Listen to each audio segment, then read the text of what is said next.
Hello, everybody. I hope that you are having an awesome day so far. And my name is Miss B, and I cannot wait because today we get to do an ELA lesson together. So let's go ahead and get started. I'm going to share my screen with you, and after that, we will just jump into our lesson today. All right, so here we go. Our lesson today is all about compare and contrast. So before we jump in, I just want you to put your thinking fingers on your brain here and just think, have you ever heard of the terms compare and contrast? And if you have, give me a thumbs up when you're ready. And if you haven't, give me a thumbs down. All right, well, hopefully you guys are giving me thumbs up, but if you're not, do not worry at all. We are going to talk about what compare and contrast is and how it can help us when we're reading. So no worries, if you don't know, we are gonna go ahead and get started. Okay, so before we jump in, I always like to start by just going over our standard and our objective so we know what to expect from this lesson. Our objective today is by the end of the lesson, you will be able to compare two topics and identify their similarities and differences by creating a Venn diagram. And then our standard is to describe the connection between a series of historical events, scientific ideas or concepts, or steps in technical procedures in a text. So if you haven't ever, just backtracking a little bit, if you haven't ever heard the term Venn diagram, don't worry about that either. You will know by the end of this lesson, hopefully, and we will revisit our objective, and I'm sure by the end of this, you guys will feel like we hit this objective. That is the goal for today. All right, so moving on. These are our materials. If you guys want to grab a piece of paper and a writing utensil, that is awesome. Any writing utensil will do, whatever you guys feel most comfortable with. Using a pencil might be helpful to have that eraser in case you need it. And then you can also grab a tablet. Now, if you're going to grab a tablet, you need to have the kind where you can use some sort of pen or something to take notes with, because we're going to be drawing shapes, we're going to be writing things in. So if you do have a tablet, you're more than welcome to use it. Just make sure that you have those note-taking capabilities. Today I'm going to be using a whiteboard, but that is just because this is the biggest, this is bigger than a piece of paper, and I want you guys to be able to see really well, so I'm going to use this. But I would prefer for you guys to use a form of note-taking that you can actually hold on to, and it won't get messed up by erasing it. So this is your time now to pause this video and grab those materials. Okay, hopefully you guys paused the video and grabbed what you needed to. Let's go ahead and jump on in. All right, so compare and contrast. To compare and contrast is to look at what is the same and what is different between two things. And not only does it help us to organize information, but it helps us to spot differences and similarities that are both big and small. So whether you realize it or not, when you're comparing things, and when you're actually taking the time to write it out, it actually helps you, because when you start to write out all the things you notice, it's more organized than when it's in your brain, right? You can actually see it. And this will help you notice more and have a deeper understanding of what you are comparing or what you're reading about. So that's why we use compare and contrast. Perfect. So I'm gonna move myself over here so you guys can see. Have you guys ever seen a Venn diagram before? This is a Venn diagram, and I'm actually going to show you on my whiteboard. I'm going to show you how we use a Venn diagram. And of course, when we draw this out, it's not perfect. It's not perfect, but your best is great. So on a Venn diagram, you will see there are two circles that overlap each other.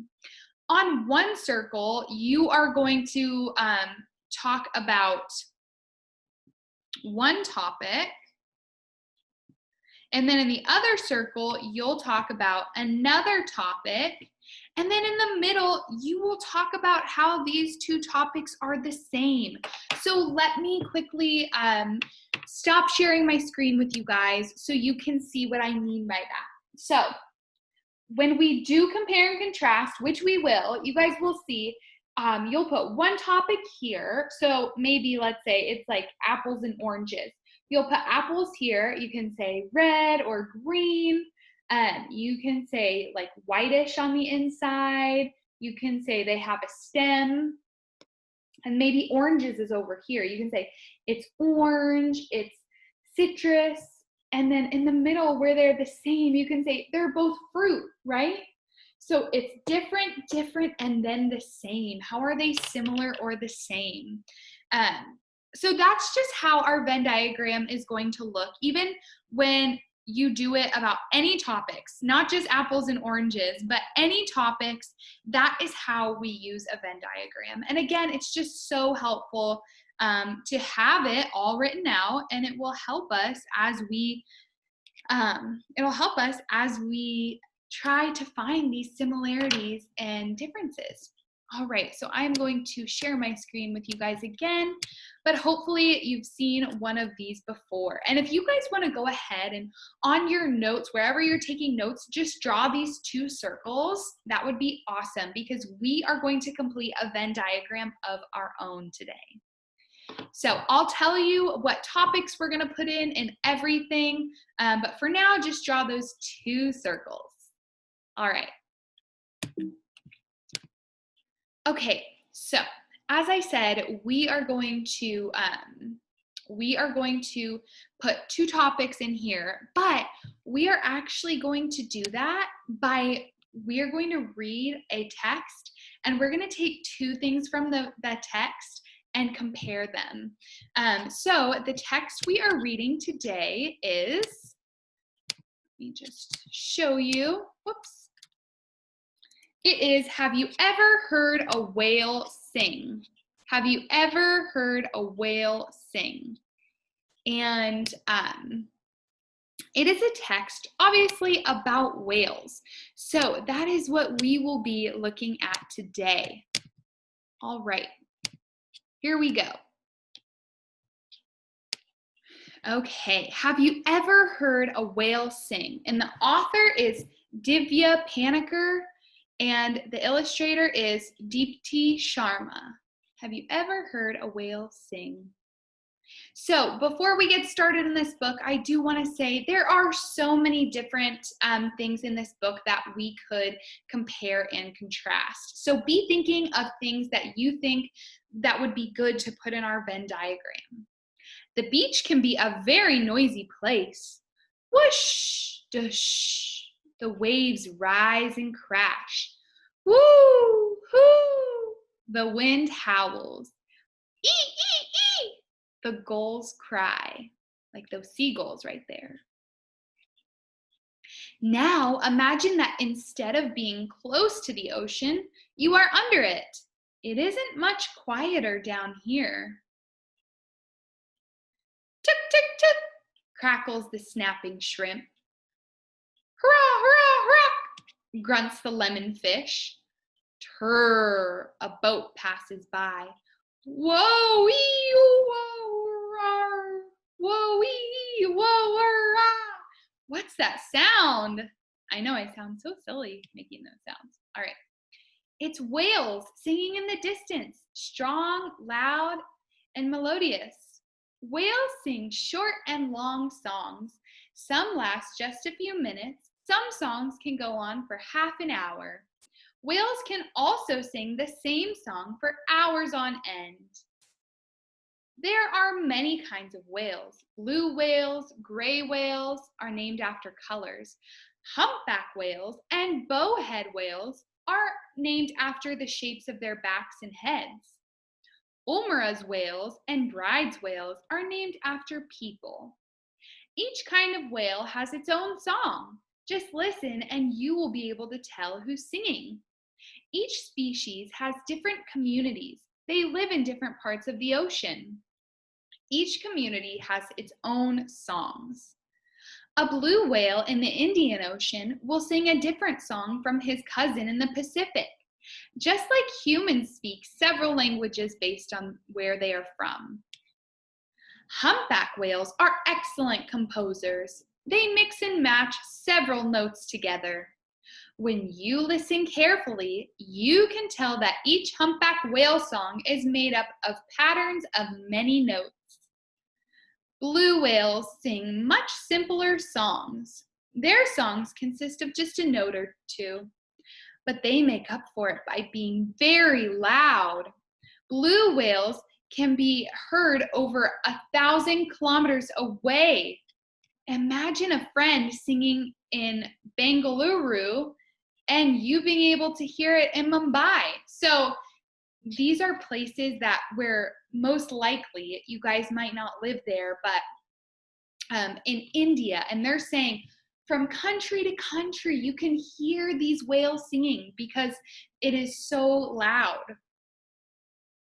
Bowhead whales that live in the cold Arctic oceans are also musicians.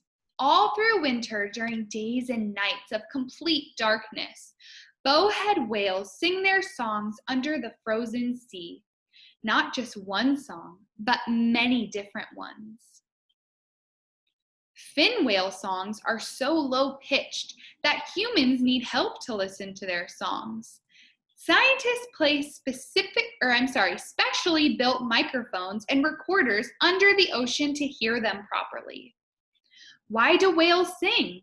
As far as we know, only male whales sing.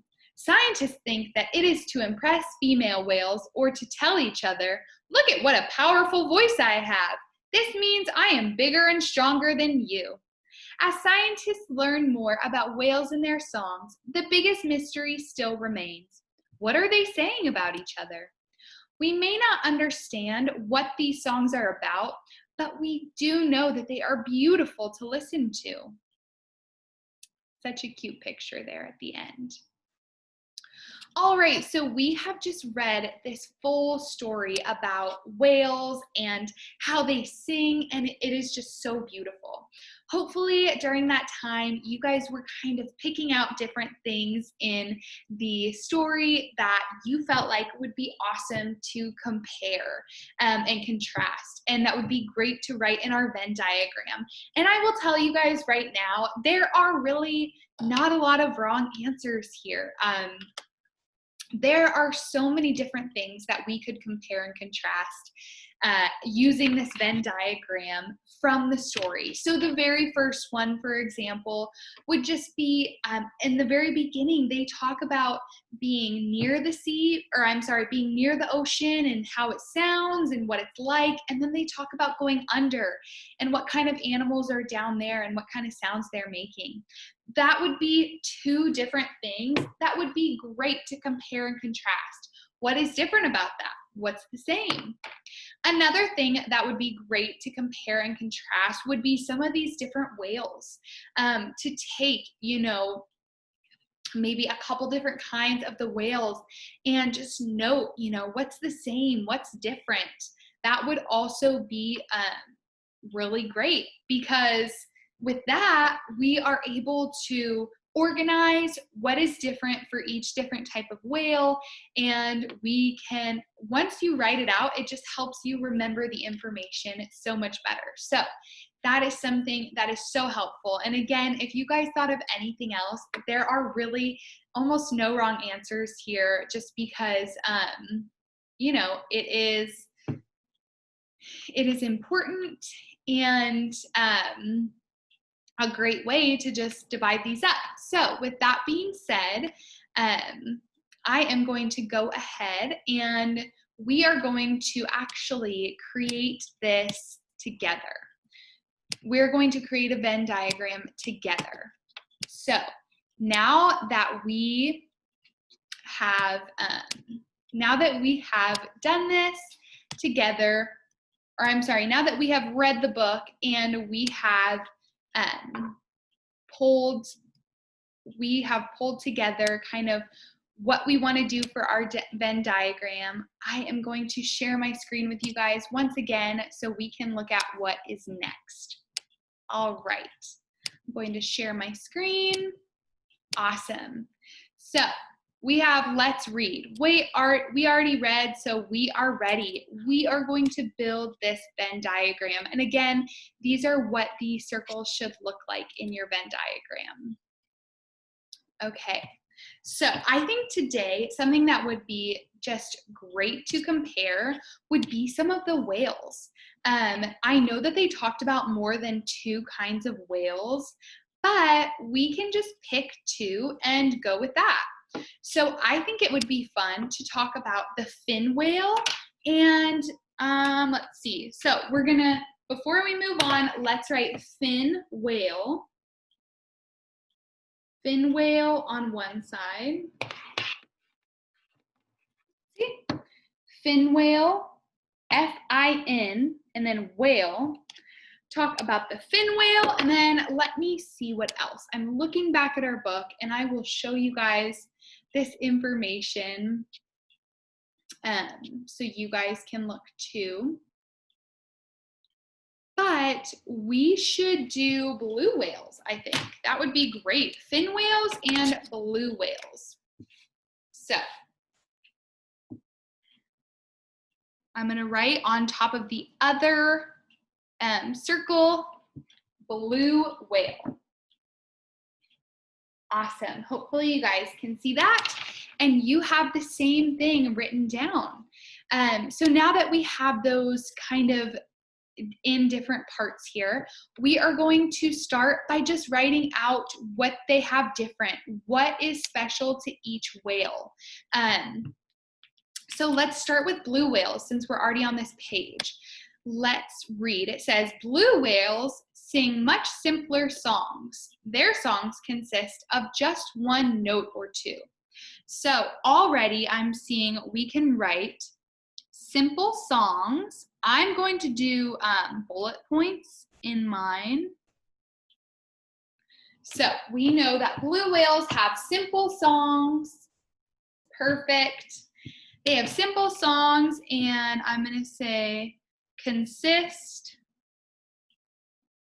of 1 or 2 notes. Now, every teacher might do this a little bit differently. For me, you guys do not need to be writing complete sentences in these circles. And the reason why is because we are just note-taking. These are things that will just help us to kind of remember and process through. But what I do ask is that you guys write things down, even if they're not in a complete sentence, they are understandable for you and for someone else who's reading them.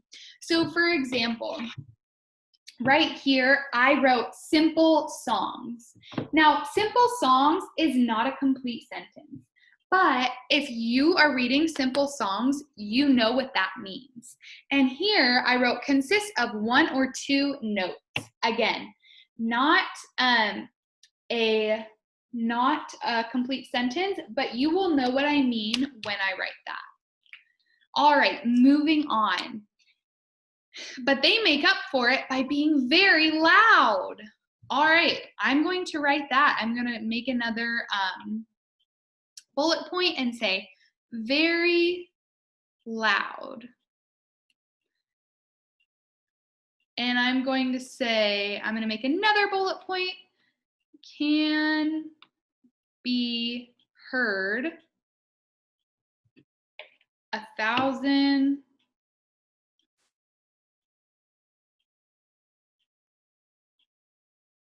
Okay, can be heard 1,000 kilometers away. Now wait, before we move on with that,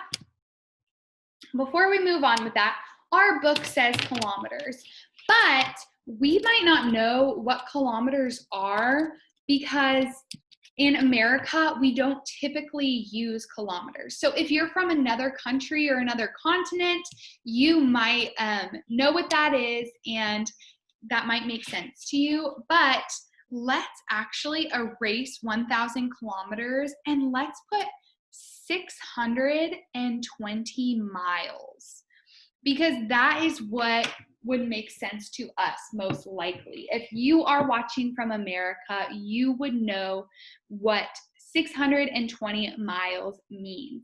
That is the same thing as 1,000 kilometers. It's just in miles.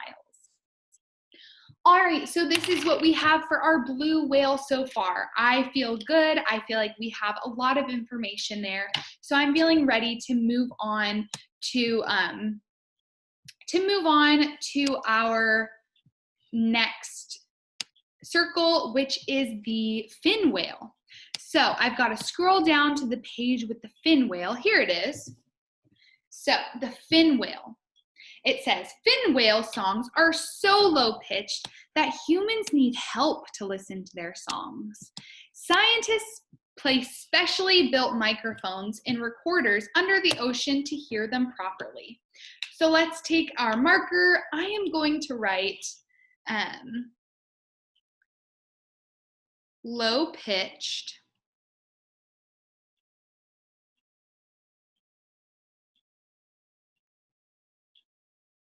and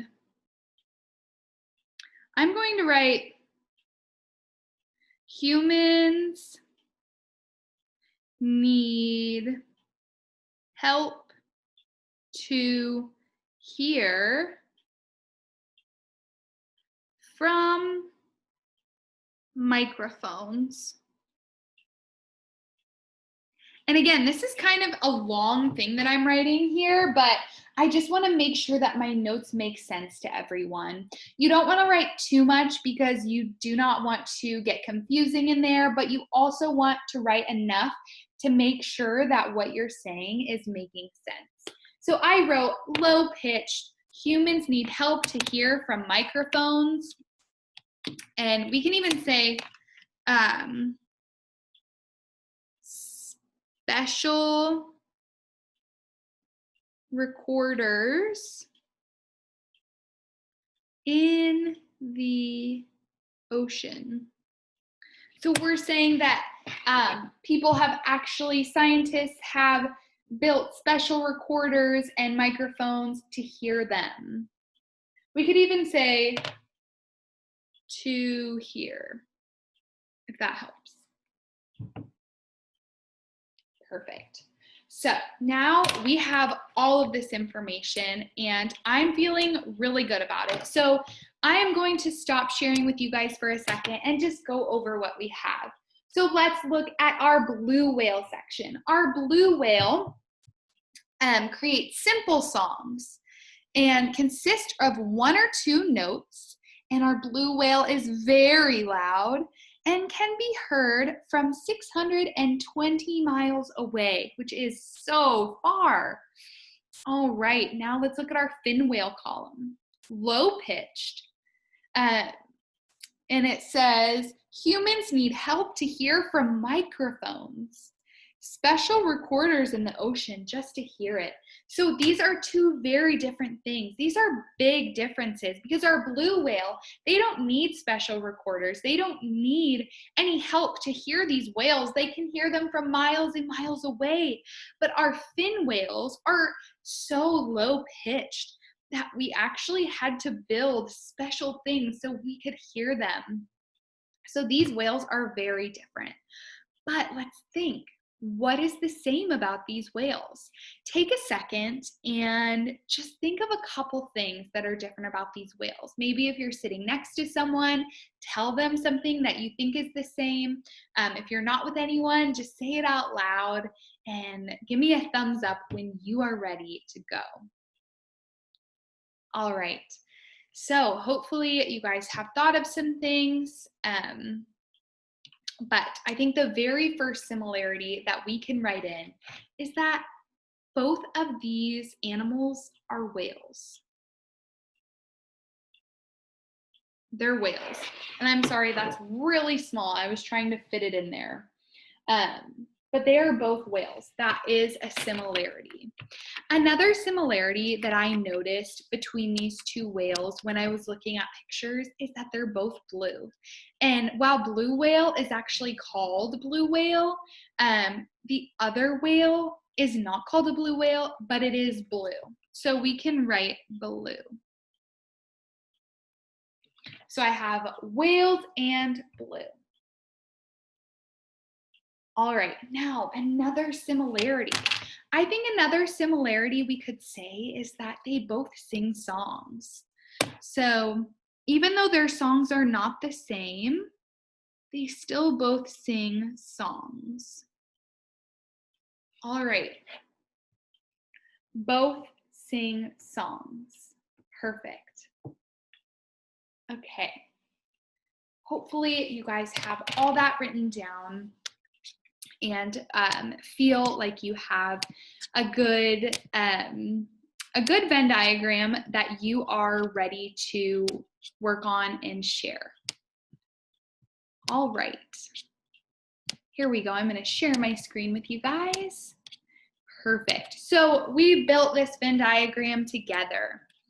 Now, I would love it if you guys could take a couple minutes and pause this video and just add any facts that you can think of, whether it's where they live, maybe you already know some facts about whales. Maybe you could do a little bit of research. If you want to add something to this list, this is your time. And if you guys don't want to add to this list and you feel like we've had pretty much everything, we've added pretty much everything that you can think of on here, that is fine. Go ahead and try to build your own Venn diagram. And you don't have to read a text or a story to compare things. You could compare things that you already know about. Maybe you have two favorite sports. Maybe you have different foods that you like, maybe different languages or places. Just be really creative and come up with your own Venn diagram and see if you can find even just two similarities and two differences is awesome. It's an awesome start, but just see what you can do and pause this video. Go ahead and do that. All right, hopefully you guys have created that Venn diagram. I wish that I could see it.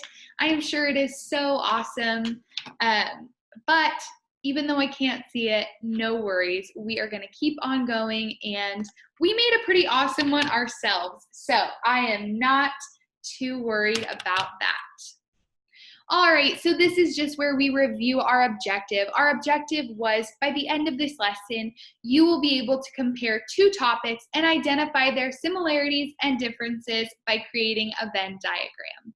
Do you guys feel like we have completed that? So basically, do you guys feel like you are able to choose two topics or two things and kind of identify their similarities and differences, and also using a Venn diagram to do that?